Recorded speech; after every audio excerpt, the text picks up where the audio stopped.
Hello everyone, this is Monisha और आप देख रहे हैं सेल्फ लर्निंग।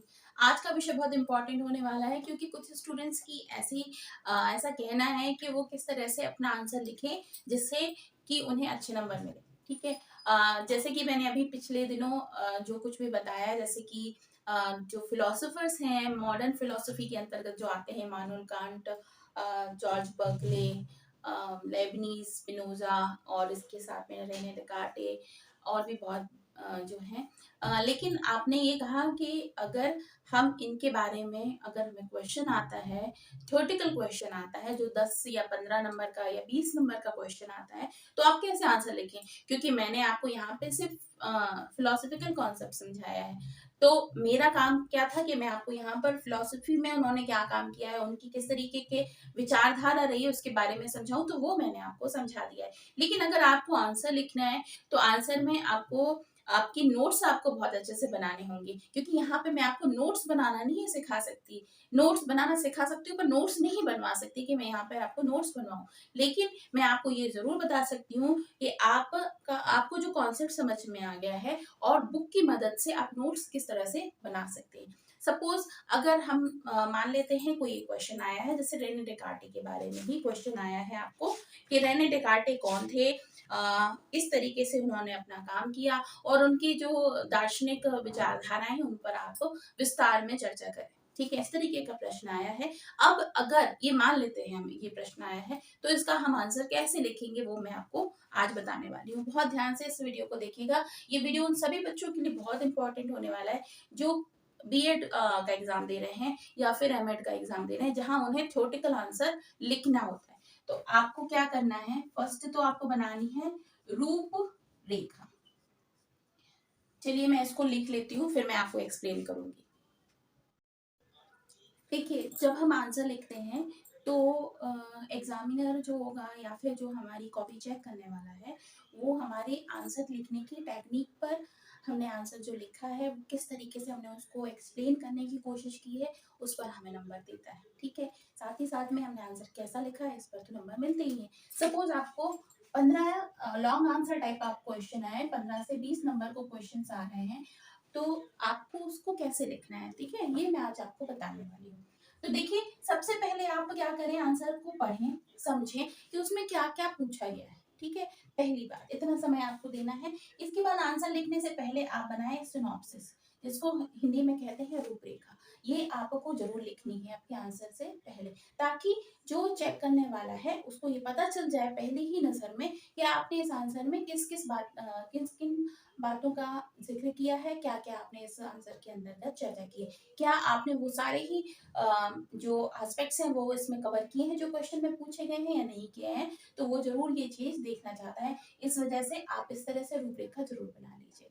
ठीक है, पहली बात। और आपको लिखना क्या क्या है इस रूपरेखा के अंतर्गत, तो पहला जो टॉपिक आता है वो आता है इंट्रोडक्शन, जिसको कहते हैं हिंदी में प्रस्तावना। अब जैसे मैंने अभी बात करी, आप रेने डिकार्टे के बारे में अगर आपको क्वेश्चन आया है ना, तो आप यहाँ पे इंट्रोडक्शन पार्ट में सब कुछ बताएंगे, उनका जन्म कहाँ हुआ था, उनकी मृत्यु कहाँ हुई, उन्होंने किस किस विषय पे काम किया, उनके बारे में एक ब्रीफ नॉलेज जो है, ओवरऑल जो उनके बारे में आपको पता है वो आप बता सकते हैं प्रस्तावना के अंतर्गत। ठीक है, इसके बाद आपको देनी है डेफिनेशंस।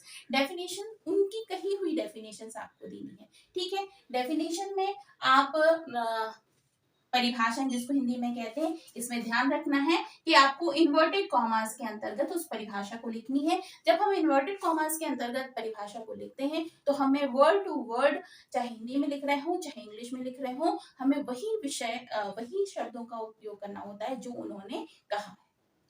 ठीक है, नेक्स्ट बात करते हैं हम थ्योरी की।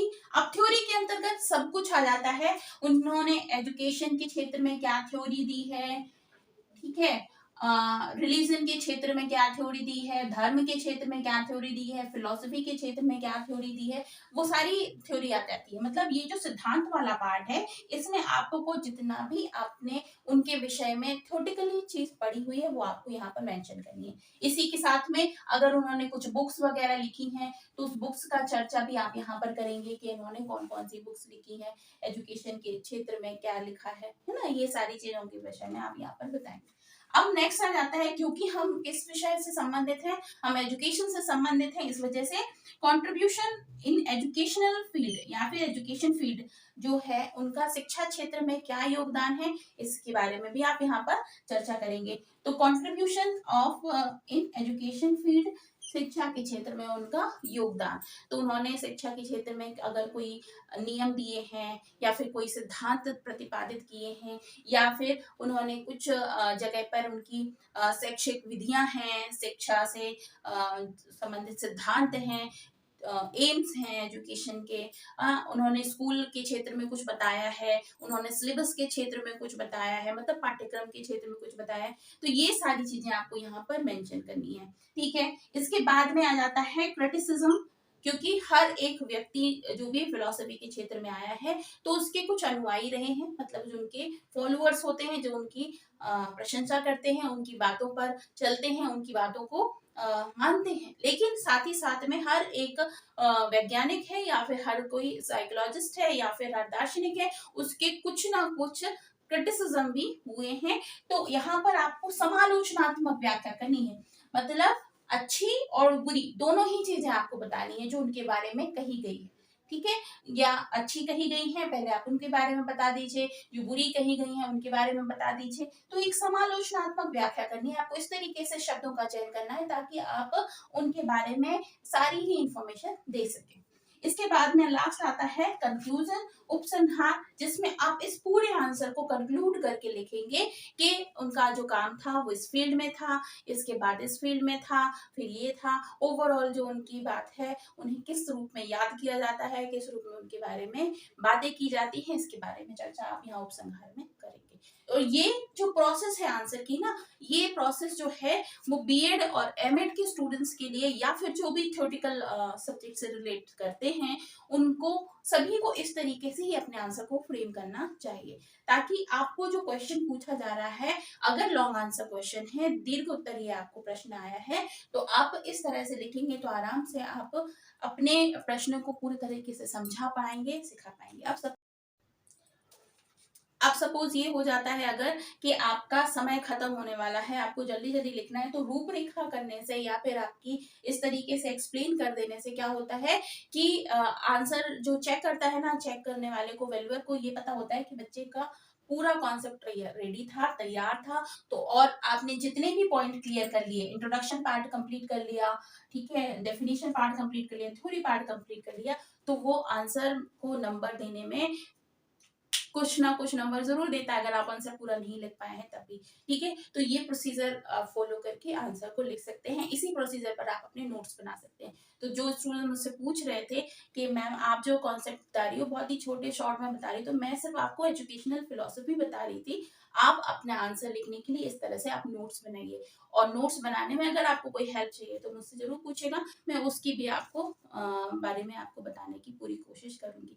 सो आई होप आपको ये वीडियो अच्छा लगा होगा, हेल्पफुल रहा होगा। अगर अच्छा लगा है तो प्लीज लाइक कीजिए, शेयर कीजिए अपने साथियों के साथ में, और अगर जो भी न्यू व्यूअर हैं जो मुझे देख रहे हैं, वीडियोस को देख रहे हैं, तो प्लीज सब्सक्राइब का बटन जरूर दबा दीजिए, क्योंकि यहाँ पर मैं आपको BEd, MEd, UGC NET, CTET, इसके अलावा जो कॉम्पिटिटिव एग्जाम होते हैं जो एजुकेशन से संबंधित है, उनके बारे में बहुत अच्छे से समझाने और सिखाने की कोशिश करती हूँ।